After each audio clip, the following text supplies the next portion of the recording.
আজকে আমি অল্প ডিমে পুডিং বানাবো। এখানে 4টি ডিম নিয়েছি।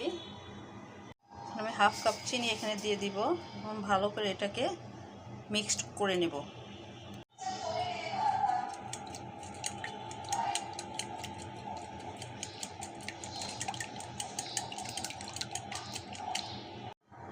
এলাচ গুঁড়ো দিচ্ছি, 3-4টা এলাচ গুঁড়ো। এখানে ঘন করা 1 কাপ দুধ দিয়ে নিচ্ছি। জাল দিয়ে ঘন করে 1 কাপ দুধ দিয়ে দিয়েছি। যেহেতু কালারটি হালকা, এর জন্য একটু ফুড কালার দিয়ে নিচ্ছি আমি। যেহেতু ফুড কালার দেওয়ার পরে আমার এই কালারটি আসছে, দেখুন কত সুন্দর কালার হয়েছে। ডিমের কালারটি হালকা ছিল বিধে আমি ফুড কালার দিয়েছি। এভাবে আমি যেই ডেস্কে আমি পুডিংটি বানাবো সেই ডেস্কে আমি এভাবে চিনি দিয়ে ক্যারামেল তৈরি করে নেব। এই যে আমি ক্যারামেল তৈরি করে নিচ্ছি। এরকম লাল লাল হবে, আর একটু বেশি করলে আর একটু ভালো হয়, এরকম করলেও হয়।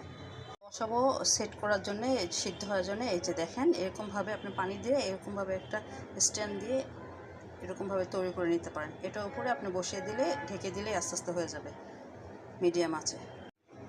একটা ছাঁকনি দিয়ে আমি এটার উপরে পুরো আস্তে আস্তে আমি একটু সেঁকে নেব। বাড়তি কিছু থাকলে ছাঁকনির সাহায্যে বের হয়ে যাবে। দেখেন আমি চুলার উপর এভাবে বসিয়ে দিয়েছি। এখন ঢাকনি দিয়ে ঢেকে দেব।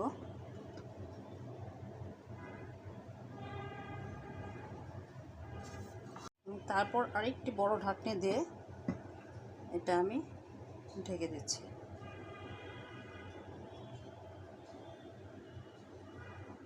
ঢাকনি উঠিয়ে দেখি এই যে প্রায় হয়ে গেছে। এখন নামিয়ে ফেলবো। নামিয়ে ঠান্ডা করে তারপর আমি এটাকে উল্টো করব, তাহলে ভেঙে যাবে না। কমপ্লিট হয়ে গেছে আমার ডিমের পুডিং। আমি এখন উল্টিয়ে দিয়েছি। এই যে ডিমের পুডিং সম্পূর্ণ দেখুন কি সুন্দর হয়েছে। এভাবে আপনারা ডিমের পুডিং তৈরি করে নিতে পারবেন। আসসালামু আলাইকুম।